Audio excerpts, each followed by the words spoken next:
ಅರಮನೆಗಿಂತ ನೆರಮನೆ ಲೇಸು. ಗಾದೆ ವೇದಕ್ಕೆ ಸಮಾನ. ವೇದ ಸುಳ್ಳಾದರೂ ಗಾದೆ ಸುಳ್ಳಾಗುವುದಿಲ್ಲ. ಗಾದೆಗಳು ಹಿರಿಯರ ಅನುಭವದ ನುಡಿಮುತ್ತುಗಳು. ಗಾದೆಗಳು ಆಕಾರದಲ್ಲಿ ವಾಮನನಾದರೂ ಅರ್ಥದಲ್ಲಿ ತ್ರಿವಿಕ್ರಮನಂತೆ. ಇದು ಒಂದು ಜನಪ್ರಿಯ ಗಾದೆ ಮಾತಾಗಿದೆ. ಅತಿಯಾಸೆ ಪಡದೆ ಇದ್ದುದರಲ್ಲಿ ಸಂತೋಷ ಪಡಬೇಕು. ಅಂತಸ್ತು ಐಶ್ವರ್ಯಗಳಿಗೆ ಮರುಳಾಗಿ ಅವಮಾನಕ್ಕೀಡಾಗಬಾರದು ಎನ್ನುವುದು ಈ ಗಾದೆಯ ಆಶಯವಾಗಿದೆ. ಇಲ್ಲಿ ಅರಮನೆ ಎಂದಿರುವುದು ಹಣ, ಅಂತಸ್ತು, ಅಧಿಕಾರ ಎಂದು ಮೆರೆದಾಡುವ ಶ್ರೀಮಂತ ಜನರ ಮನೆ ಎಂದರ್ಥ. ಇಂತಹ ಶ್ರೀಮಂತರ ಮನೆಯವರಿಗೆ ಬಡವರ ಕಷ್ಟ ಅರ್ಥವಾಗುವುದಿಲ್ಲ. ಬಡವರನ್ನು ಇವರು ತಮ್ಮ ನೆರೆಮನೆಯವರಾಗಿ ನೋಡಲು ಇಷ್ಟಪಡುವುದಿಲ್ಲ.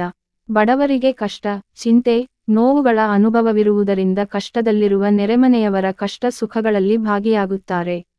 ಆದ್ದರಿಂದ ಸರ್ವಜ್ಞ ಕವಿ ಹಂಗಿನ ಅರಮನೆಗಿಂತ ವಿಂಗಡದ ಗುಡಿ ಲೇಸು ಎಂದಿದ್ದಾನೆ. ಶ್ರೀಮಂತರು ಹಂಗಿಸಿ ಬಡವರನ್ನು ತಮ್ಮ ದಾಸ್ಯದಲ್ಲಿರಿಸಿಕೊಳ್ಳುತ್ತಾರೆ. ಅವರ ಮೇಲೆ ದಬ್ಬಾಳಿಕೆ ಮಾಡುತ್ತಾರೆ. ಆದರೆ ನೆರೆಮನೆಯು ಸ್ನೇಹ ಸೌಹಾರ್ದದ ಸಂಕೇತವಾಗಿದೆ. ಸಿರಿವಂತರಲ್ಲಿ ನೋಟ, ಬಡವರಲ್ಲಿ ಊಟ ಎನ್ನುವ ಮಾತು ಇದೇ ಅರ್ಥವನ್ನು ನೀಡುತ್ತದೆ.